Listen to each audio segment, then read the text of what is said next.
Hello friends, అందరికీ నేను చెప్పాను కదా మొక్కలు తీసుకున్నాను అనేసి.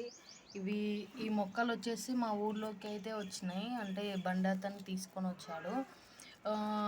ఒక్కొక్క మొక్క వచ్చేసి 70 రూపాయలు చెప్పాడు. మన ఊరు వాళ్ళతో ఆడడంలో తీసుకోని వాళ్ళు ఎవ్వరు ఉండరు కదా. మన ఊర్లలో ఉన్నంత బేరం ఎక్కడ ఆడరు అనుకుంటాను. నేనైతే ఈచ్ వన్ అనే లాస్ట్ వచ్చేసి 60 రూపీస్ చెప్పాడు. అట్లనేసి కాదు, 3 మొక్కలు తీసుకుంటాను నేను. అంటే ఒకటి రెడ్ కలర్ తీసుకున్నాను, ఒకటి అంటే వైట్ కలర్. అంటే అంత ప్యూర్ వైట్ కాదు, ఇది లైట్ కలర్, కొంచెం పింక్ షేడ్ వచ్చింది. ఒకటి ఆరెంజ్ కలరు. నేను ఏమన్నానంటే 40 రూపీస్ ఇస్తాను, 40 రూపీస్, 120 రూపీస్ ఇస్తాను, 3 మొక్కలు ఇచ్చేసేయండి అంకుల్ అని చెప్పాను. అప్పటికైనా ఇవ్వననేసి అనుకున్నాను. కాకపోతే నేను ఆపిన బండి అతనితోనని మా చుట్టుపక్కల వాళ్ళు 3-4 మొక్కలు అయితే తీసుకున్నారు 50 రూపీస్కి.